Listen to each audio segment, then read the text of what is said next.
The great philosopher Friedrich Nietzsche said, without music, life would be a mistake. I firmly believe that.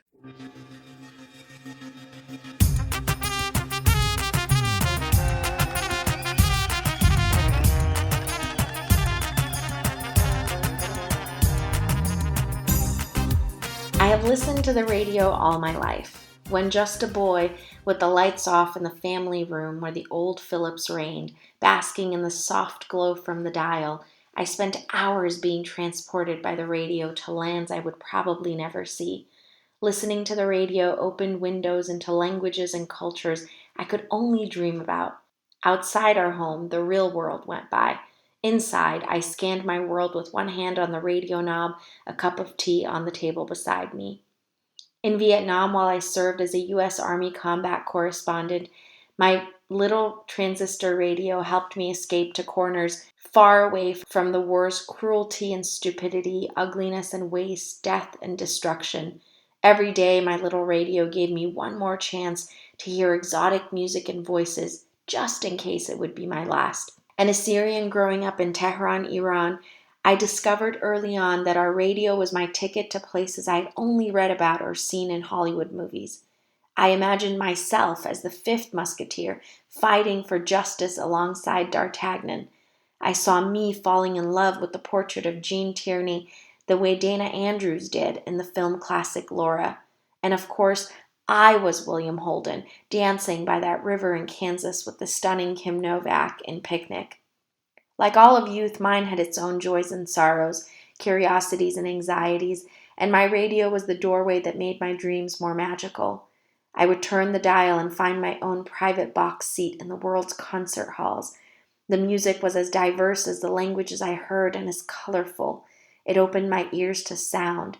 That same sound created in me a thirst for music, as diverse as the lands that composed it. The languages I heard filled my ears with tones which years later I would use as a writer and a classical music radio announcer. The stories in Obie's opus are from those radio days. I still listen to radio, not as much as I did when I was a boy with a head full of dreams and all the time in the world to play with them.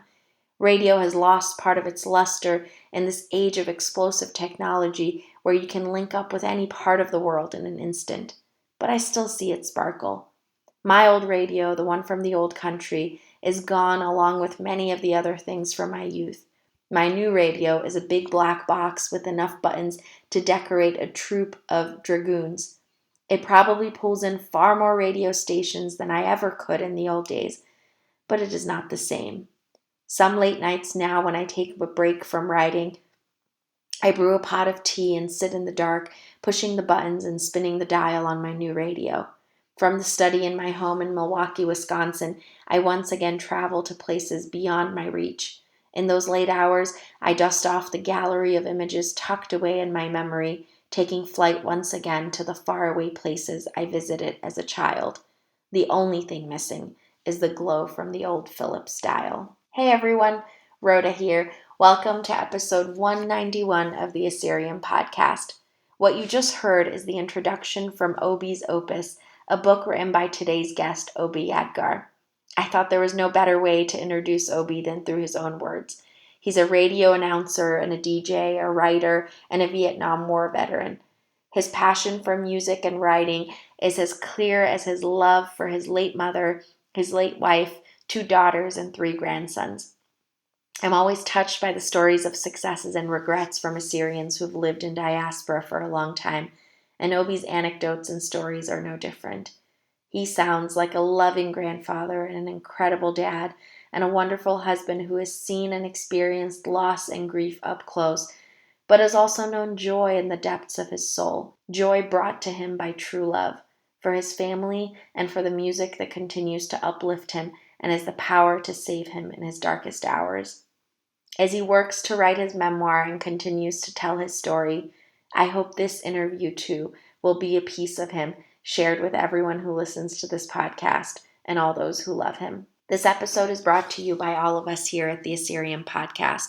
We love bringing you stories of Assyrians from around the world, and we hope you continue to listen and share our episodes. And now, without further ado, here's Obelit, Obie Yadgar.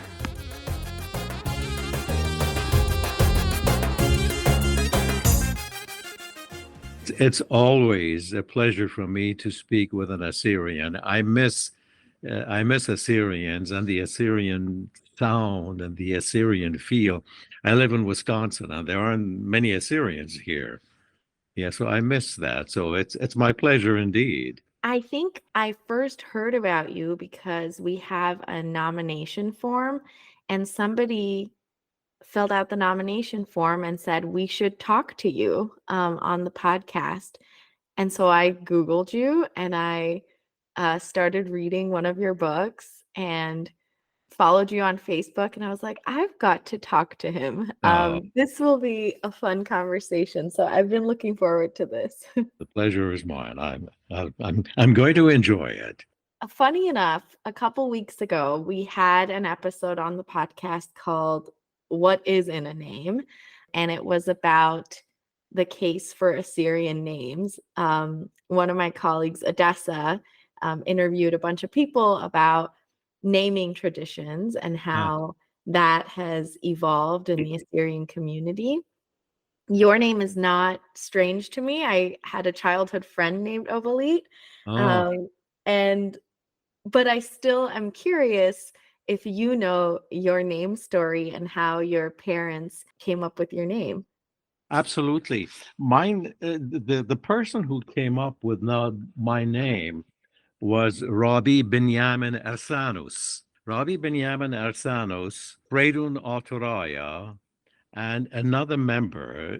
It was the Three Musketeers, so to speak. They were very much involved politically, literally, and all of that. And as you know, Freidun Autoraya eventually ended up in Russia. And Rabbi Binyamin Arsanos was the great Assyrian poet, playwright, historian, you name it, he did it. And he's the one who named me. He was my mother's uncle. He was my grandfather's brother. So he's the one who named me, and he named me after King Ashur Ubelit the First, who ruled Mesopotamia around 1300 BC. And then he's one of the early kings who made Assyria a powerhouse. So my great uncle named me after him, Obelit, and without the Ashur prefix, just Obelit. And then growing up in Iran, everybody called me Obelit. When I came to the U.S. in high school, and I didn't know any English, and in high school, nobody could pronounce Obelit, and the teachers couldn't pronounce Obelit. So it got to be a pain in the neck. And one day, one of the teachers said, Obie, your name is Obie. And it stuck. I've stuck ever since. Obie. So that's the history of my name. I always wonder about folks who have these historical names in the Assyrian community. If growing up, like you clearly know the story of your name and where it comes from, but did you ever feel this sense of I don't know if grandeur is the right word, but this sense that like my name has such historical impact or like historical context and just history behind it and like nobody can pronounce it. Was there a frustration on your part about that? In the early years, there was, and there was one even in Iran. Because I was born in Baghdad, and when I was a year old, from what family tells me, when I was a year old, the family moved to Tehran. And so we lived in Tehran.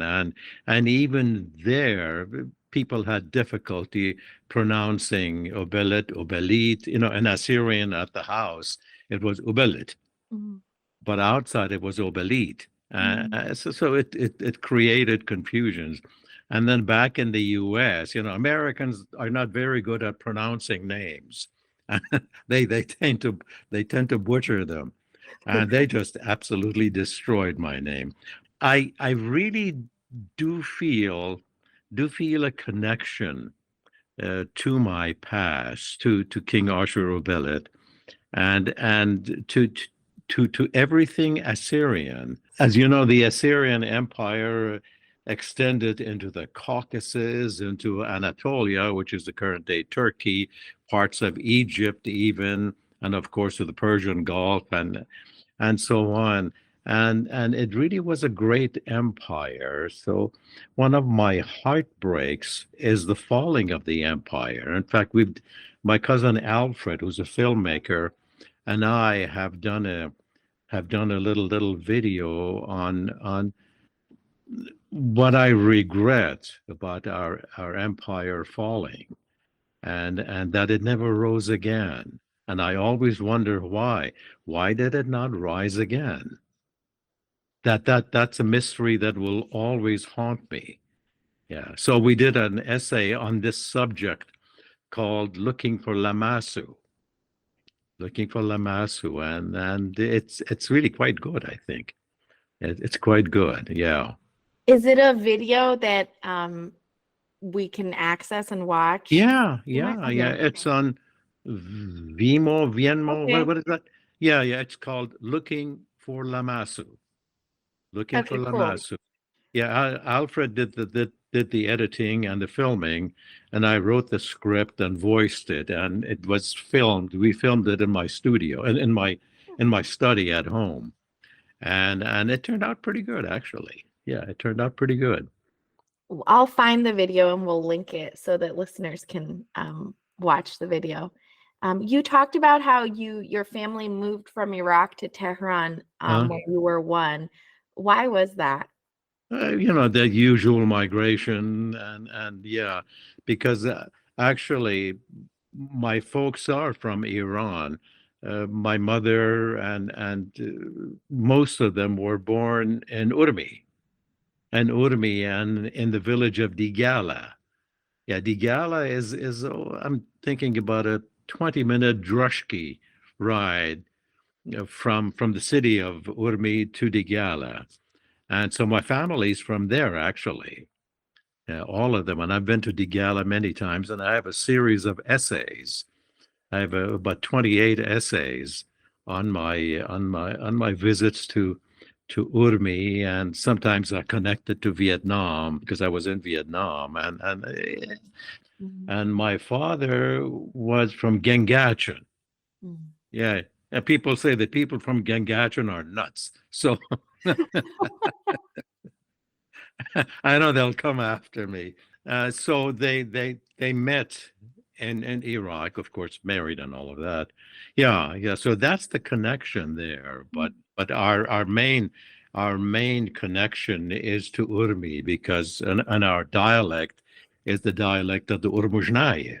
You talk in one of your books about your connection to the radio and how you always listened to the radio, even as a kid, growing up in Tehran.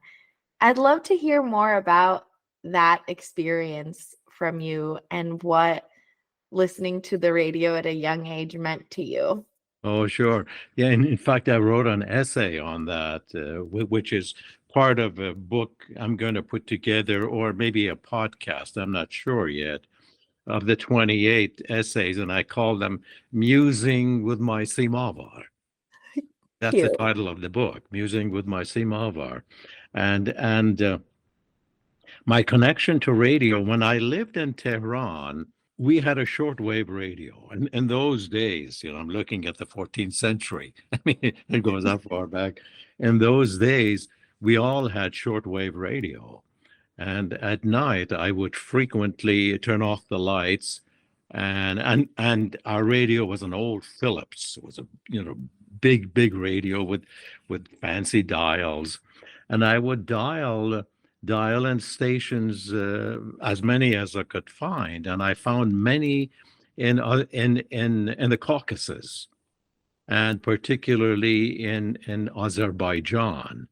And there was one radio station that had evening concerts, and I would frequently listen to them. And of course, they were heavy on Tchaikovsky, Rimsky-Korsakov, Borodin, and all the great Russian composers. And I still remember the closing lines of the announcer. The announcer spoke in Turkish, Azerbaijani Turkish.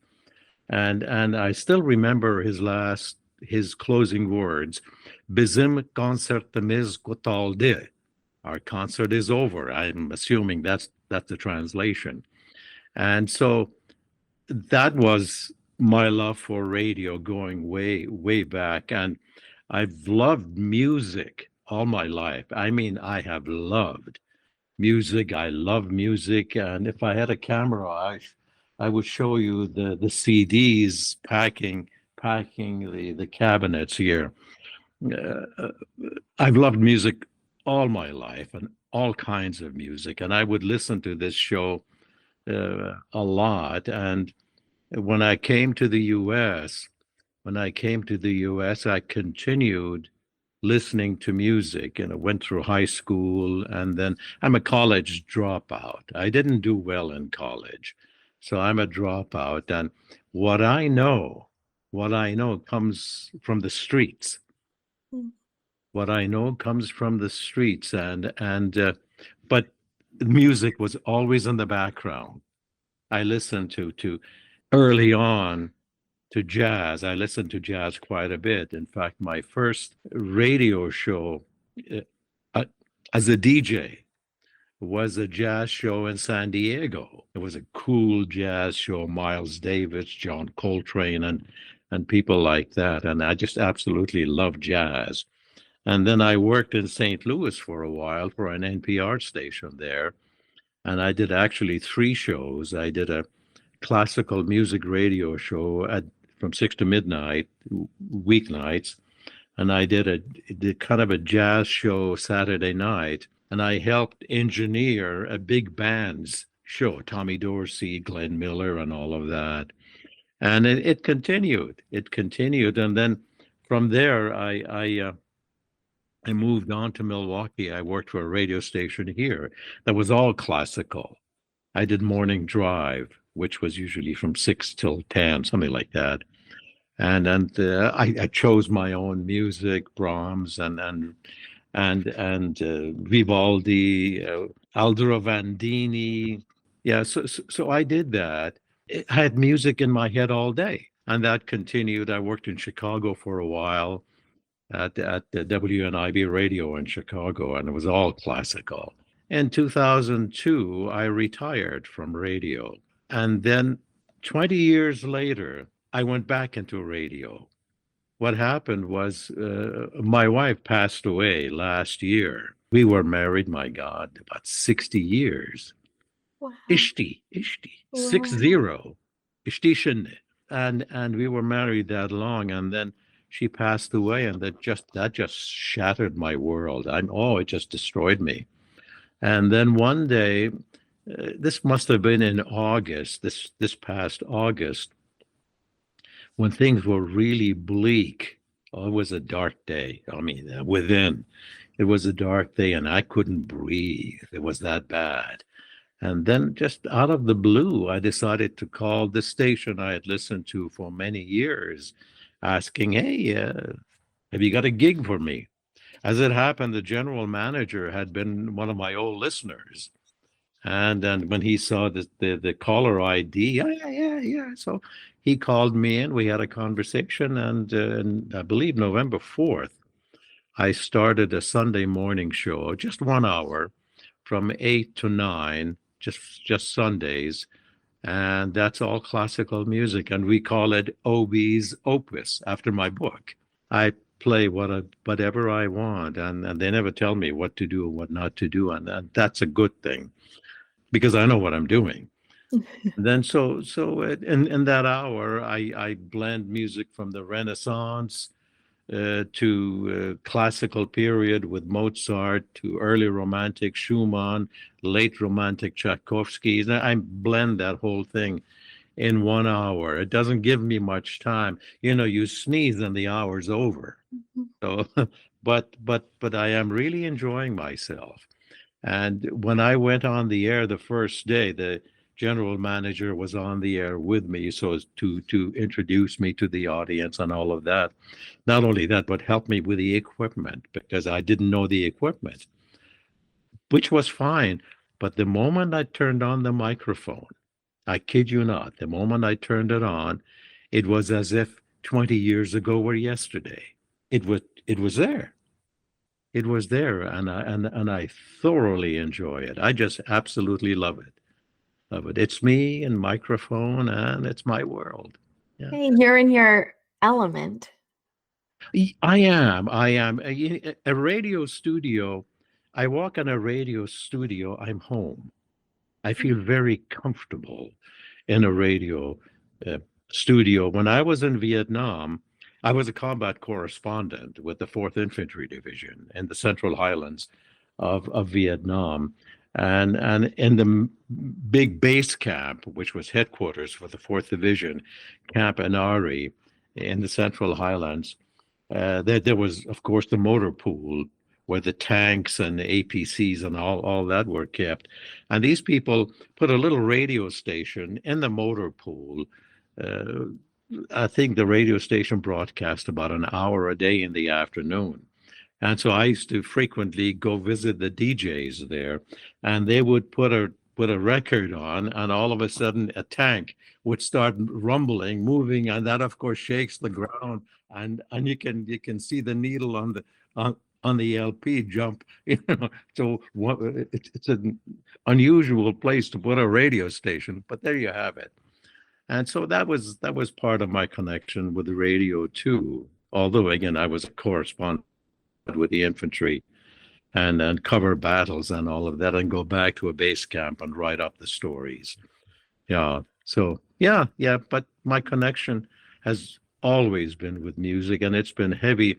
The great philosopher Friedrich Nietzsche said, without music, life would be a mistake. And I firmly believe that. I really do. You have to have music. And I have music in my house all day.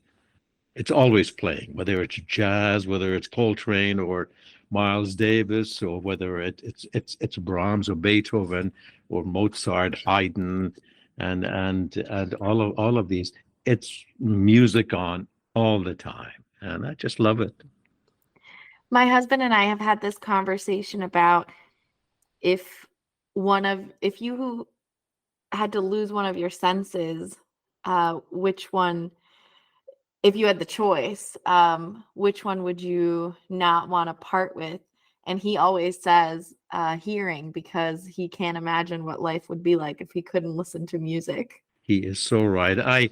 I damaged part of my hearing in Vietnam, artillery, because I was in the artillery for just a short while, and one night we had 6 guns, 6 howitzers, and I was on the 6th gun, and one night we shot 800 rounds from what I'm told, a unit of the 1st Air Cavalry Division had run into an ambush, and we shot around them. I'm told 800 rounds that night, and walked them out of the ambush. And by morning, I was deaf, and eventually my hearing came back, but my tinnitus never did. Yeah, so I can't hear the silence of the night. I can't hear that. But at the same time, I went into music. It just really, it's added so much joy to my life. One more thing, I stuttered growing up. I stuttered heavily growing up. I kid you not, and I worked on it myself just to get rid of it. Just to get little by little, I did, and I eventually ended up on the radio. Go figure. What a journey. Yeah, oh yeah. It's been wonderful. I'm struck by all the ways in which music has been a companion in your life through joys and sorrows. But what I'm really struck by is the way in which going back to the radio and getting back to music pulled you out of your most recent sort of hole after the passing of your wife. 60 years is a long time to spend with somebody. It is. And without that person, I can imagine how your whole world gets turned upside down. There's a way in which you've done everything a certain way for 60 years. That's 6 decades. It's so long, but getting back to the radio and the music pulled you out of that. I'm really struck by that and the connection between that and what you talked about in Vietnam and how, there would be, you're in the middle of a war and there was still a radio station for people to listen to music at night. And I wonder in what ways that was also a way for people to be able to deal with just the trauma of war and be able to escape in some way, but also like throw themselves into a piece of joy that would allow them to work through all the things they were going through. Oh, sure. I had a little transistor radio, and I would frequently dial in and try to find the station somewhere. And now and then I would find something. I never did find Brahms or Schumann or anything like that, but I found, music from the Caucasus again, from China and from various places. And especially craved what I especially craved was not only a good steak in the jungle, just a little cold water. Canteen water stinks. So, so just a little cold water, just a little cold water. And then I craved steaks. I craved kipte. I craved shurva. I craved our own music. I craved a little sheikhani. Geez, somebody give me a sheikhani. But of course, I never found any of that. Wherever you go, the Assyrians in you. I mean that's you. For me, of course, I'm an Assyrian. I'm a Siraya. It's Autoraya, and wherever I go, because that spirit goes with you. It's in there, the language. But I crave the language. I think I told you earlier. I crave speaking it. I'm a little rusty because I have nobody to speak it to. And I crave hearing it. And I crave the little Assyrian bombast. Nasha mutmara. You've heard that before. Yeah, of course. I'm right, you're wrong. That's all there's to it. I love it. Did you grow up in a musical or music loving family? Did your parents No, listen to Assyrian music? no, no. My parents, well, no, of course, occasionally we did, but we really never had any encouragement in the arts. Mhm. In the arts, don't go in the arts. Just become an engineer or become a doctor, and forget the arts. How can you forget the arts? The arts are the soul of a nation, really. If you look at the Assyrian art and architecture, you're looking to ancient times, the contribution Assyrians made to the arts, to literature, to libraries. It's enormous. So that's part of our lives. Art is important. Two things I'm thinking about. One is I can hear this in the way you speak when we're having a conversation too. And I think what it reminds me of is like announcers who do sports broadcasting. Mhm. When you listen to someone announcing a baseball game, they talk about it and they talk about everything that is happening to make you feel like you're actually there watching it. And there's a way in which they have to choose their words so carefully to take you along this journey. And I hear you doing the same thing when you are explaining sitting with your grandmother in the village. I can feel the breeze, I can hear the sounds, I can sort of visualize the whole scene. Did you have to practice to be able to do that, or is that sort of descriptive work, did that come naturally to you? It comes naturally. One of the basic rules of radio is that since you obviously don't see the audience, you talk to one person, not a big crowd, just one person, a friendly person. You talk to that person. And that's how you create intimacy, because it's you, the equipment in front of you, your compact discs and LPs around you, and then the audience. the microphone, which is your conduit to the audience. So if you have to create that intimacy, you have to pull them into the same room, and yeah, that's how it starts. When I started in radio, I had a jazz little. I was again. This was for a short time in San Diego. It was a jazz show late at night, and I guess I did it well enough. I'd get all these horny women calling me,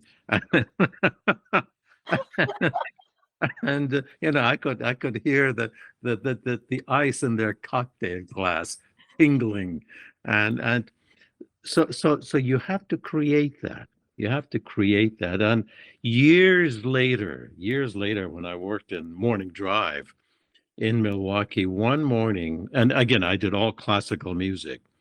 And one morning, I miscued a CD. I was going to play something by Vivaldi, the great Baroque composer, but I miscued it and I played this deadly. I mean, this thing was about the ugliest piece of music you've ever heard. It was just a solo recorder at a quarter of 7 in the morning, and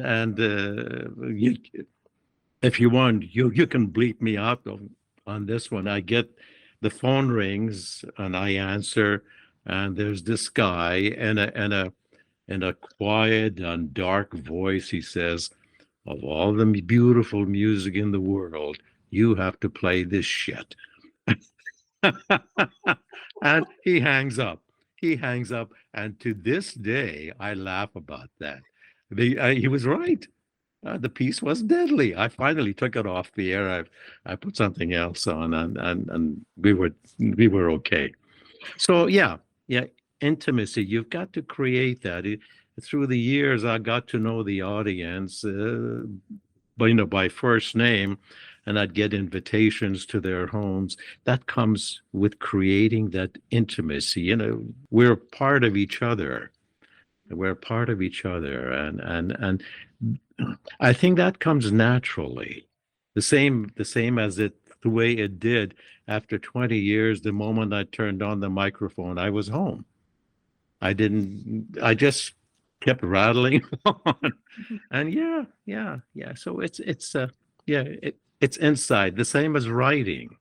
You see, writing is inside me. I can't understand anything unless I write it down, and write it down with a beautiful fountain pen. Oh, I'm a fountain pen freak. Oh my God. Oh yeah. Pelicans and Mont Blancs and ambassadors and you name it. So and the first draft of whatever I write is always written in fountain pen. And then eventually, of course, I go to the computer and get everything organized. Yeah. Yeah. That's your instrument. It's like a musician who plays music. They have to have a good piece of And, and equipment. and I get good paper for it too. There's a paper called Tomo River. Tomo River's made in Japan, made strictly for fountain pens, and things don't spread. The fountain pen, I mean, the writing is crisp. But really, that's also one of the great joys of life, to see a word coming out of your mind, going through your hands and fingers and the pen, and then being printed on paper. It's absolutely lovely. It's absolutely lovely to see that. There's another thing that I was thinking about as you were talking about listening to the radio as a kid, and how the act of listening to the radio has evolved over the years.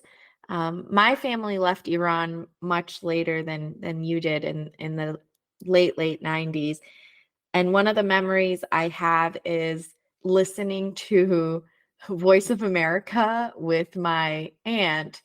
And what we would do is we would just lay in bed and listen to the radio. We'd listen to whatever programming was on. It was sort of our gateway to the outside world, and content that was not moderated by the government. What I remember about that is that when we were listening to the programming, there was nothing else we were doing. There was this stillness. Whereas now, if I'm listening to the radio, my dad programmed KQED, which is the Bay Area NPR station, into my first car. And that's all I ever listened to in the car. But if I'm listening to it, I'm driving, or I'm listening to something while I'm cleaning or doing the laundry. And I don't have that act of like stillness of sitting down and listening to the radio. And I wonder if that evolution is something that you recognize as someone who is on the other end, who knows that people listening to you might be doing a whole host of things, and they just have, their ear with you, and how that has changed your experience, maybe on the other end, or also maybe as a radio listener. In the early days, when I did morning drive is usually done from, say, from 6 to 10 in the morning. And, people are traveling. So you keep your music short, 5 minutes, 6 minutes, 8 minutes. And that's your limit. That's how people listen. I think it is a rare occasion that at night you turn the radio on and listen to classical music and do whatever work you're doing. For one thing, there are no more classical music stations left. I mean, there might be one or two here, and that's about it. Mm-hmm. That's about it, which is absolutely pathetic. But that's how it is. So for my part, I just put on my music at night when I'm doing some work. I put on say a Schubert string quartet or Beethoven string quartet, and just listen to them, or Mozart, or something nice and quiet, or a Brahms symphony. As Brahms, especially when it's autumn, because when I hear Brahms, I see autumn colors. Brahms music to me represents the bright reds, the fiery reds, the golds, the browns, all the wonderful earth colors in autumn. That's Brahms. That, to me anyway. That's Brahms. And when I want to seek true romance, I mean, just fall in love, I listen to Schumann, and I listen to Chopin. The great early romantics, because I mean, romance oozes out of their music. So at night, there is no classical radio anymore. So I just put on my own CDs, and these are the same CDs I use on my show, because everything on my show comes from my library. Yeah, so I do that. But classical radio is gone.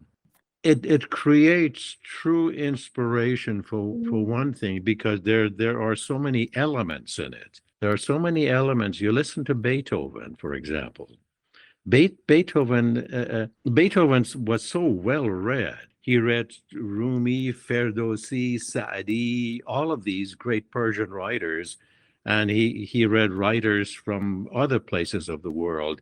He, of course, knew Goethe, great German writer. In fact, there's a wonderful story about Beethoven and Goethe. And there are 37 versions of this story. Goethe and Beethoven were walking in the park in Vienna, was strolling in the park, having a conversation. And then who comes up? The emperor's entourage approaches, prince and princess and the emperor himself. And they approach. Goethe steps aside, takes his hat off, and bows to the group, whereas Beethoven crosses his arms, purses his lips, and walks right through the throng, and everybody steps aside, including the emperor, for Beethoven, and Beethoven just goes straight through. And later on, Goethe says, in so many words, "Hey man, you shouldn't be doing that. This is the royalty." And Beethoven says, "Listen, there are 100 princes, but there's only one Beethoven." And I love it. I love it. I love it. So you listen to this man's music, and it's absolutely incredible what he did, because most of his writing life, he was deaf. Yeah. And he wrote the Eighth Symphony, Ninth Symphony, Seventh Symphony. The guy's deaf. God made only one Beethoven, and he put him on the earth to spread joy to people. Really, because there is no other Beethoven. That's it. Yeah, his whole story is incredible considering his circumstances and the fact that he was deaf, but like what he could produce or compose in terms of music, and the fact that we still listen to it, and not that we just listen to it, but it has been an inspiration for so much that has come after him. You hear his pieces referenced in other songs and in other works, and so it's incredible for one person to be that source of inspiration for so much in the world of music so So many years later. So much indeed. That the same thing reflects in the world of writers. I had the pleasure of interviewing John Updike, Hmm. and oh my God, I mean this was a phone interview. I think we did it for what 25 minutes or so, and I'm sitting there and just listening to this man who was so casual, non-condescending, just a sweet man, and he was just wonderful. Years later, I interviewed Vincent Price, the actor Vincent Price, and oh my God, to listen to this man speak the English language, it just made my mouth water, and it just a wonderful person to speak with. I mean, really, so much class, so much class. Yeah, yeah. Oh, John there's Updike good. is the author who wrote Rabbit Run. Yep, that's Yeah. John Updike. Yeah, John Updike. Yeah. Oh, he was a great one. Oh my Yeah. God. Really. In fact, I interviewed another writer, Lawrence Block. Lawrence Block is a mystery writer, and his main character was something or other Scudder. I forget the last name. And in this novel, there's a character named Tiklat Palazer. What? What? Kid you not. I kid you not. I said, hold it, hold it, hold it. So we started talking about Tiklat Palazer. We were friends right after that. A lot of our listeners and even me, like the things I know about Vietnam are the things that I've read in novels and in pieces that have emerged from that time, and also music that emerged from that time, like protest music Mhm. against the war. I'm in Michigan or Detroit, so lots of Motown music came out around that time. I'm wondering what your experience was both being in Vietnam, and then what was it like to come back home and find out how people were feeling about the war? It was sad that when the World War II soldier returned, he was hailed as the hero. And they were heroes. They were really heroes. I mean, the battles they fought, just incredible. Uh, I got to Vietnam on Christmas Day, 11 o'clock in the morning, 1967. 67, about a month or so after that, the big Tet offensive started. And so it was really a sad day. I was drafted and I was sent to Vietnam. Again, I spent my time there. I wrote for the various magazines, and but I was still a soldier, two bandoliers of ammunition, rifle, and I always used to hide my camera because that would have been a perfect bullseye for a sniper. And so I would hide that. I would drape a handkerchief over it or something. Vietnam teaches you something that you don't forget. It teaches you war. And war you don't forget because it becomes a part of you. I mean, I wasn't out there to kill anybody. I'm a nice guy. And fortunately, after a little while, I was switched to the public information office, which hosted our, the combat correspondence. So what we used to do, we used to go out with the infantry and on search and destroy missions and cover the battles. And if things really got really bad, we'd start shooting. The hell with the camera, forget it. And so then we would go back to the base camp for a few days, write up the stories, and the stories would go to Saigon if I remember correctly, and there they would be heavily edited. And then they were available for any news organization to pick up. So that was one experience. And I spent, again, a lot of scary nights with the infantry, just sitting again in villages or in the jungle and just chatting with them.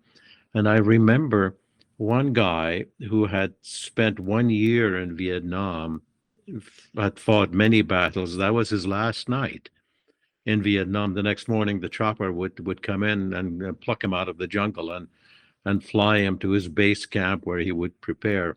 But when I recall, he just sat with his arms around, clutched around his knees, and just rocking slowly, rocking. He'd made it, not a scratch, a whole year in Vietnam, and that teaches you a lot.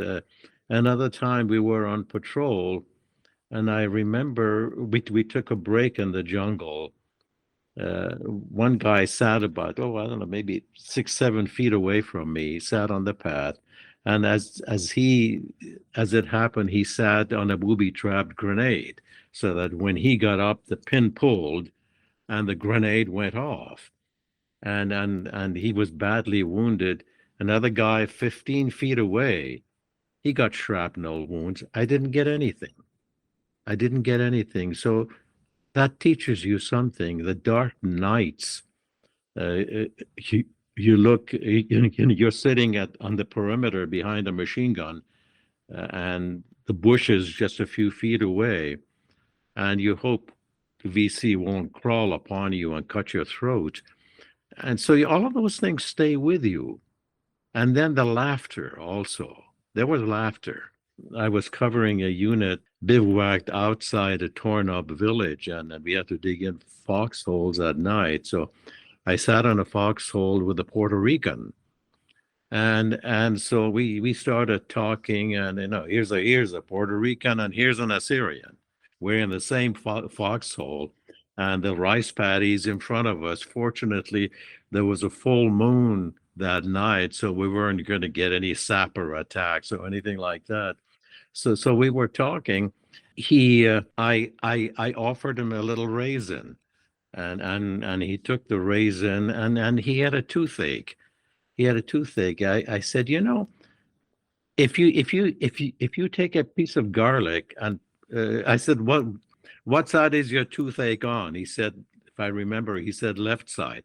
I said, then take a piece of garlic and put it in your right ear, and that'll take care of your toothache. He said, what? Say what? That's an old story from Urmi. I had heard that when I was very young. Hey, you have a toothache, on the left side, put a piece of garlic in your right ear. That'll take care of it. So all through the night, I would hear him chuckling all through the night. And the two of us just sat there hoping the VC wouldn't attack us. And this guy's from time to time chuckling. Garlic in my what ear? That there was a lot of laughter too. That stays with you. So when you come back, you bring all of that with you. That many of us were sent to Vietnam, really not believing in the war. I didn't believe in the war. I was living in the country. The country gave me shelter. I had to pay it back. You see, I had to do my part, whether I believed in the war or not. And so that changes you. But in reality, and I don't hide this, in a way, I wanted to go to Vietnam, not because I believed in the war. Oh God, no. But I was a writer, you see, and I had to have that experience. And I had to have that experience, not knowing if I would ever come back alive, but I had to have that experience. Yeah.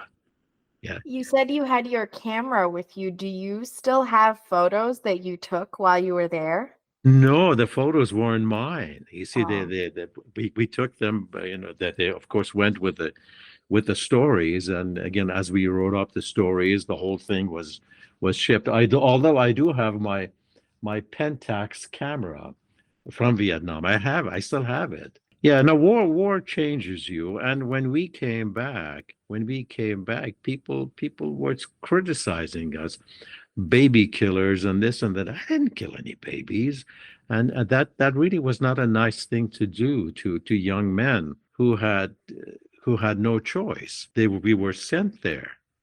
Some of course there was a lot of there were a lot of bad things going on in a war, as they do in any war, but not all of us were a part of that. See, and that was so hard that we were really garbage coming back, and we'd done our share. And Yeah. it feels like the anger and the frustration was misdirected, because so many soldiers didn't have a choice, didn't want to be there. There was a draft, for God's sake. So they all had to go unless they ran away to Canada or something, or Right. there was a reason they could stay. So it feels like there was frustration on maybe Americans' part for not wanting their country to be involved somewhere that, they felt like it shouldn't be, but that anger shouldn't have been directed at people who were coming back who just did what they had to do. Yeah, no, yeah, right. We had no choice. We Mm. had no choice. It was a very strange war. It was not a war. You didn't set out there to win a war, because it really wasn't your war. Mm-hmm. That was not our war. You have people who are fighting for their country.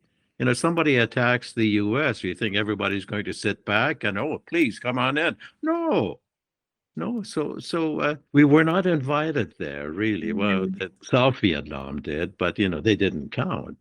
Yeah. But all of that aside, we lost close to about 58,000 dead, some 500,000 wounded, and I think about that. I visited the Vietnam Monument in Washington, D.C., that huge Mm-hmm. granite. And I just stood there, just mesmerized at this site, at all those names. And I lost some acquaintances there too. And I think about them, and it was unfair. It was unfair what happened to us. But you move on. You move on, but that will never leave you. That stays with you. Have you, in years since then, obviously wars around the world have not stopped. Do you ever see similarities between what you experienced in Vietnam and what others generations after you have experienced in Iraq or Afghanistan or other places around the world? Every soldier has a connection, whether he fought in the Napoleonic War, or whether he fought in World War II, Korean War, Vietnam, Iraq War One, Iraq War Two. There's a connection.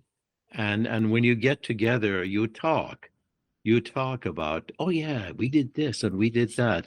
I had a good friend. I had a good friend who's a Civil War reenactor. Yeah, these are groups who reenact uh, the various units in the Civil War, the Southern units, the Northern units. What is it? The 10th Wisconsin, or the first. I I I forget the units.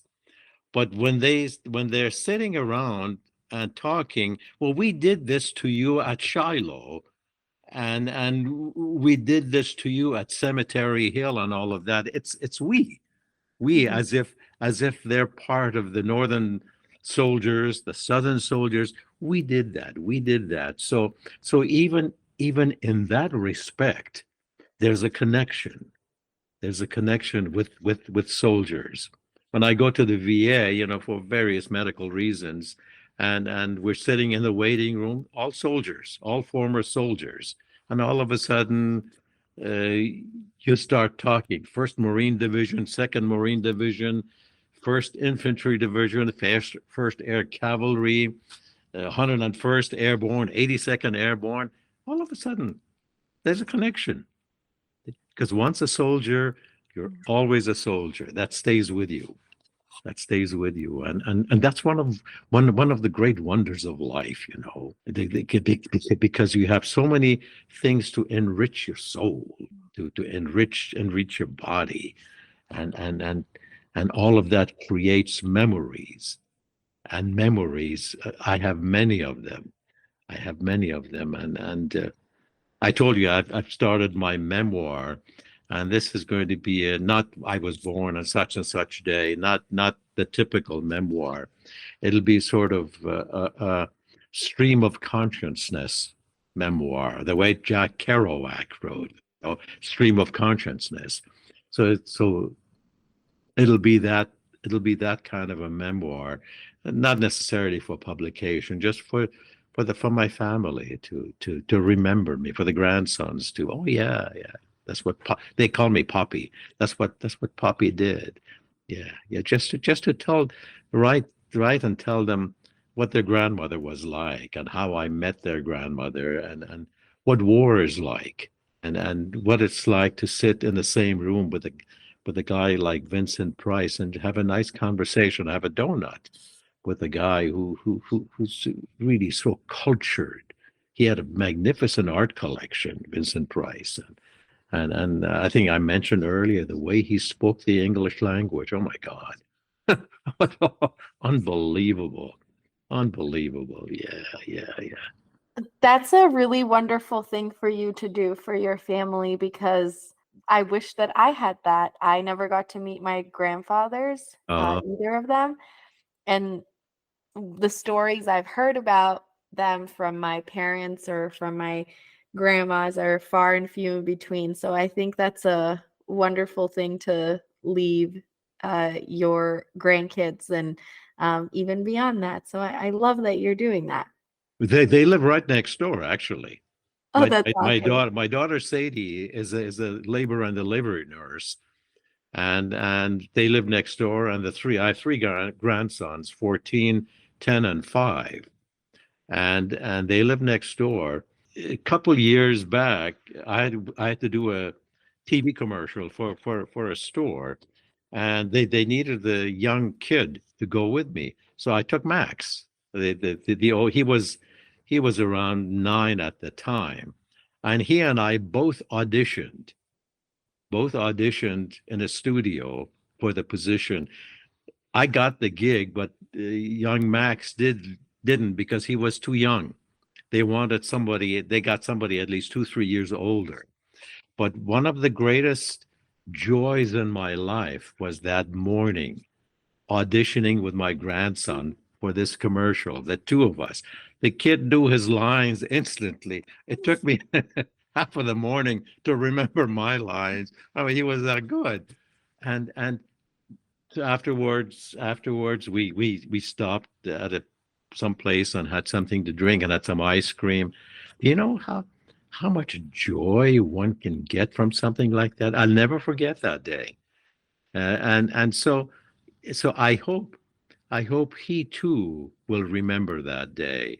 If he doesn't, I'll for sure will mention it in the memoir. Hey, Max, that's we did this together. Oh, it was wonderful. It was wonderful.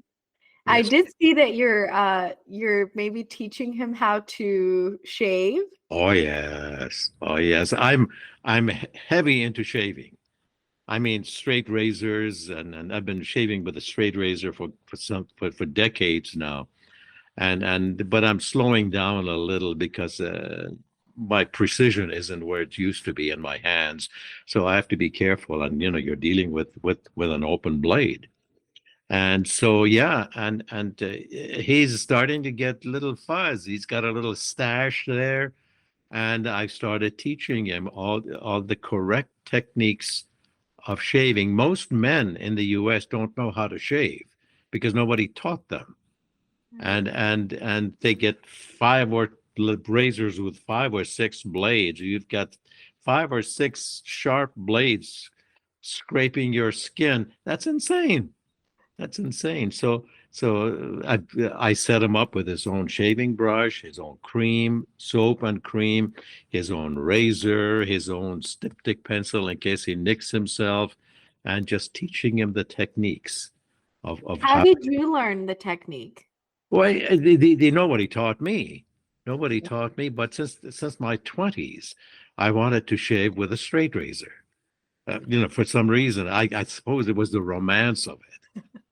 And it took me, and life got in the way, and I didn't get a chance to do it until many years later. And I started with just watching videos, and I knew some people, and eventually I studied honing a razor, sharpening a razor. That's it takes skill, and I studied with three of the greatest of them all. These guys are masters. I mean, they know everything about honing. So I figure I have a PhD in honing because I studied with these characters, and it's for me, just the act of making lather on your face with this beautiful brush and this great cream and soap, and just create lather protection for your face, and then sharpen your razor, strop your razor on a big leather thing, and then start shaving. And then it's you and the mirror and the equipment. So it's that hour or so you spend eh, in the shave den, away from everything. It's your world, it's you. And while I'm doing that, I'm thinking about writing, I'm thinking about pieces of music I should put in my show, and I'm thinking of all of that. And it's absolute joy. It is absolute joy because it's you. It really, in a way, it's a variation of the radio station. It's you and nobody else. It's you. So it's your world, and I enjoy it. So I'm trying to teach that to Max, and hopefully he will teach it to Henry, who's the middle one, and hopefully he'll teach it to young Will. Young Will, provided he's not a tackle for the Green Bay Packers, because the kid is really stocky. Oh my God, he keeps bumping into things. Yeah, but I love them dearly, and they're so much part of me. And my girls too. I have two daughters. Sadie is the younger one. Sadie is named after my mother. My mother's name was Sade. Mm. Yeah, and my mother passed away at age 35. Oh yeah, yeah, and I was about 12 years old also. And to this day, I think about her every day. I think about my Yimmy every day, and oh, she was a sweetheart. She was a sweetheart. To be a grown up and be able to speak to your mother, I didn't get that chance, and I really regret that. I really regret that, and yeah, that was a big loss. But anyway, it's so I I stay as close to my grandsons as possible, and I hope they will impart that to their children, to their children. My other daughter, Sonia, is named after my grandmother, Sona, Hmm. and she's in Minnesota. She's a dietitian and a network marketer and all of that. Yeah, yeah. You probably see her a lot on Facebook, Sonia Schunenberg. If you see the name, that's my daughter. Oh, I think I have seen that Yeah, name. yeah, yeah. That's my Sonia. Yeah, and Oh, she calls in 5 times a day to check on me, 7 days a week. Yeah, oh, and the little I next door checks on me constantly. Yeah. I love that. I love that the family that you and your wife um built together is so close knit. And I'm sorry to hear about the sort of losses you've been through in your life. I can see how, losing your mom at 12 would be hard. Were you close to your dad? No, not really. My father was an alcoholic, and abusive, Mm. abusive to my mother, and we've never forgiven him for that. And because she was such a wonderful person, she really was. She was just a sweet person, And my wife raised the girls. I mean, the the both of us raised the girls the way my mother would have raised us later on. And so in the early on, she of course raised us, and I think my brother and I have an older brother in Chicago, and I think she did okay, even though she left us so very young. Much of her remained with us and helped us in our journey. I, as we grew older, because I think we turned out to be good citizens and of a country. In fact, my mother had put us on the 1946 immigration quota, and her dream, America was her dream. She was going to come out here, and we were going to live happily ever after, and all of that. This country was her dream, Mhm. but she didn't make it because we came in 1946. We came in 1957. We had to wait 11 years, and she died a couple of years before that. And so that's another tragedy, yeah, in our lives, in my life, that she didn't get a chance to do that, but she made it possible for her two boys to do that. And in the end, uh, we both, I think, as I said, turned out to be decent people, decent citizens, and we gave to this country as it gave to us, and you have to do that. Yeah. To do that, yeah, yeah. So And you lived out your mom's dream for you, oh yeah. which I'm Well, sure would have made her proud. yeah, I think so. I'm sure she would have been proud. I'm sure she would have been proud. But as I said, one of the greatest regrets of my life is when I didn't get a chance to sit with her. Say I was 45, and sit and just talk to my mother. I never got that chance. And when you're a kid, you don't really talk that much, that much to your parents anyway. And yeah, I miss that. I regret that. Yeah, Yeah. I can see that. I'm Yeah. sorry that you have had to go through that, but it sounds like the wonderful woman that your mom was had such a big impact on you. And I think that's what parents hope for in whatever time they have with their kids, that they can help them become capable, independent people who will always look back to what they were taught as kids. And it sounds like your mom did that for you. Oh, she did. Yeah, she did. And again, she was very Europeanized, my mother. Again, she was born in Digala and married in Iraq, came back to Iran.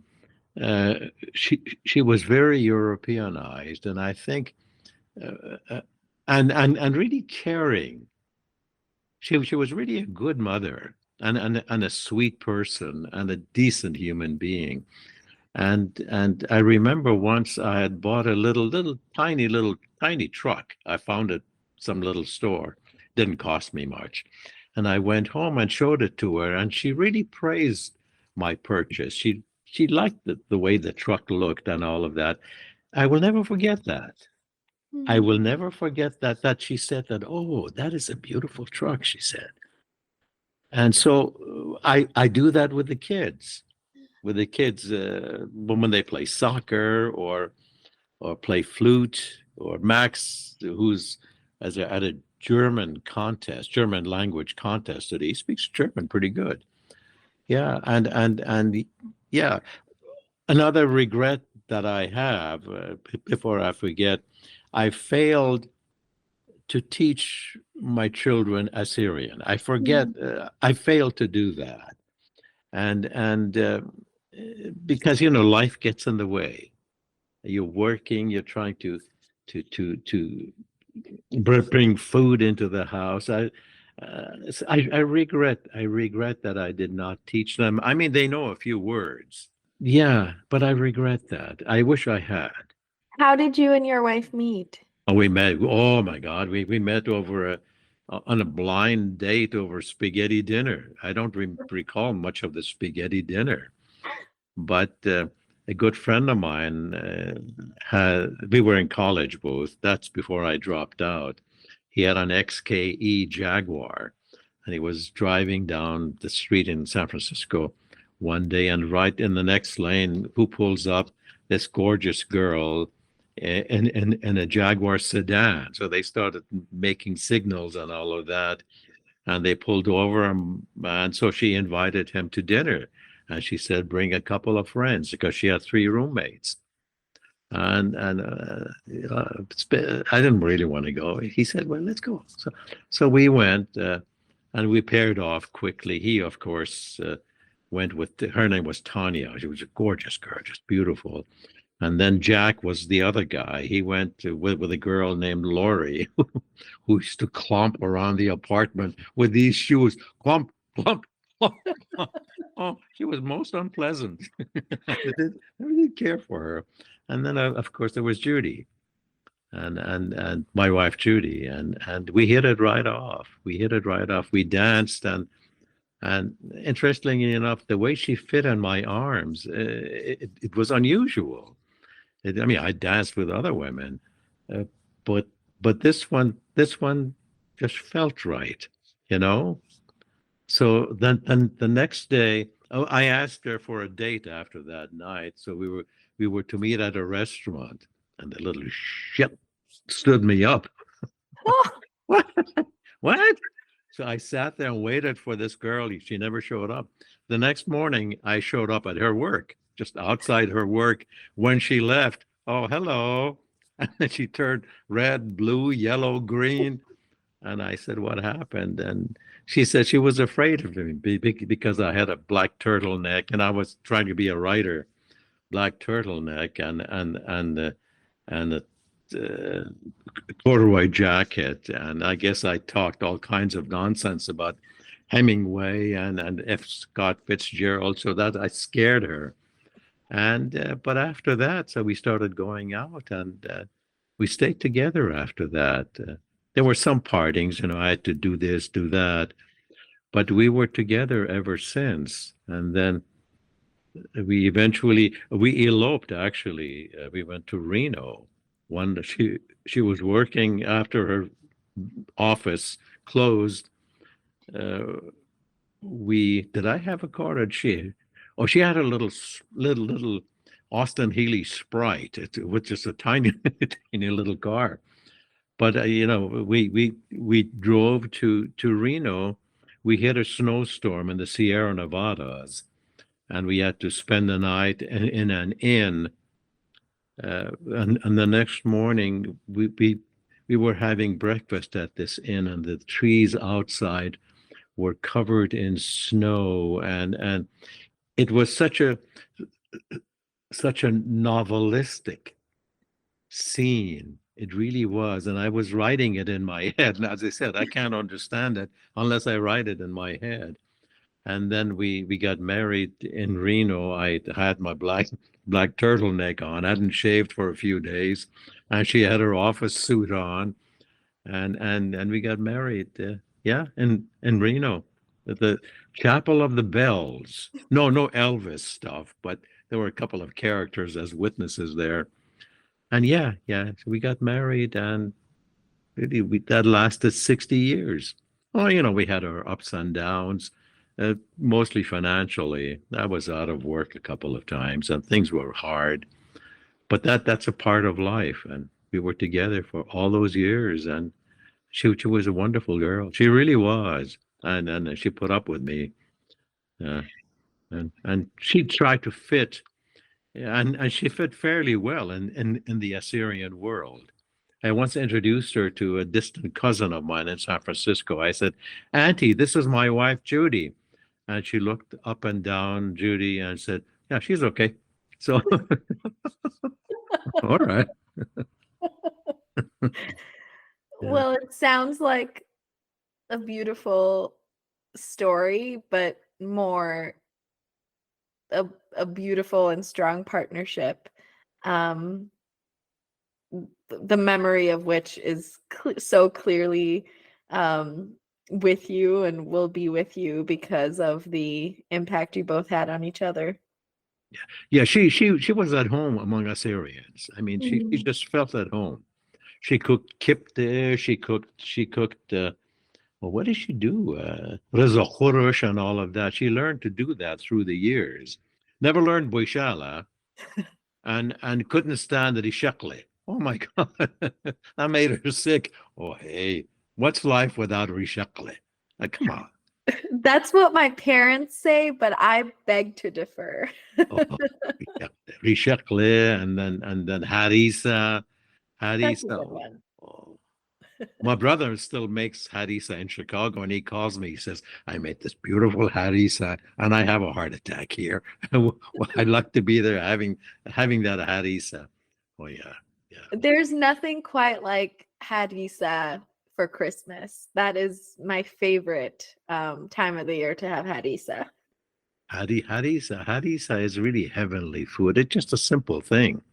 It takes time to make it, but Mhm. but it's simple. And that what is it? We throw coriander. Is it coriander? Ground Yeah, coriander? Yeah, coriander, coriander, and then that heavy butter. Oh, butter. oh my. I mean, that's heaven.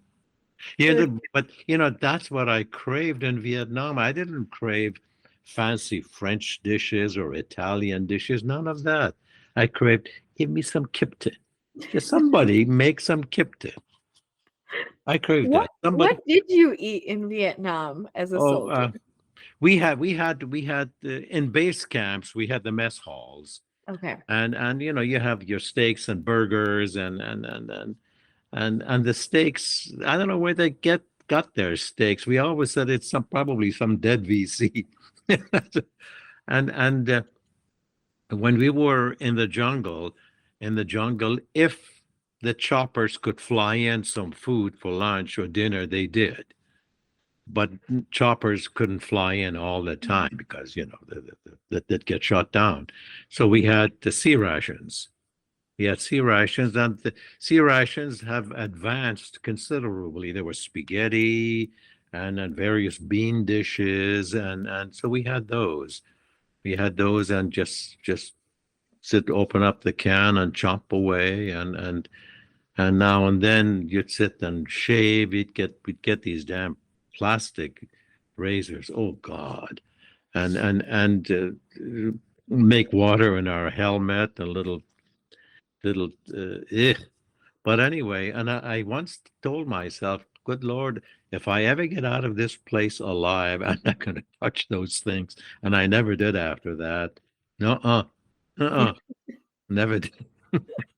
Yeah, but our food, yeah, we it was mostly sea ration in the jungle, Mhm. unless the choppers would fly in food. I think for Thanksgiving, I was there at Thanksgiving, they flew in for lunch. Uh, the chopper dropped the food off in big containers that kept the food hot, and the chopper flew away. Naturally, we ate, and the chopper came back and picked up the stuff and left. So yeah, so that was our food. It was a lot of beer. Geez, I don't remember on New Year's Eve, I must have put away 15 cans of beer and cigarettes. Got beer and cigarettes, and yeah, it's an insane world. And toward the end, you you have these strange feelings. You're lying down somewhere, and then all of a sudden, something inside you says, "Hey, there's stuff coming in." And then moments later, the rockets would fall in and the mortars.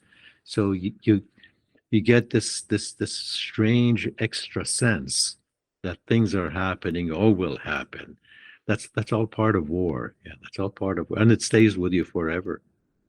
Yeah, stays. Yeah, sounds like it. Obi, it has been so wonderful speaking with you. Oh, thank you, thank you. I appreciate you sharing so much of yourself and your story so openly. I have looked forward to talking to you for a long time, and I am just so happy that we got to connect and you, like I said, you shared so much of yourself so openly. I really, really appreciate that. My pleasure, my pleasure. You're an absolute delight to speak, Will. You are very welcome, and I thank you.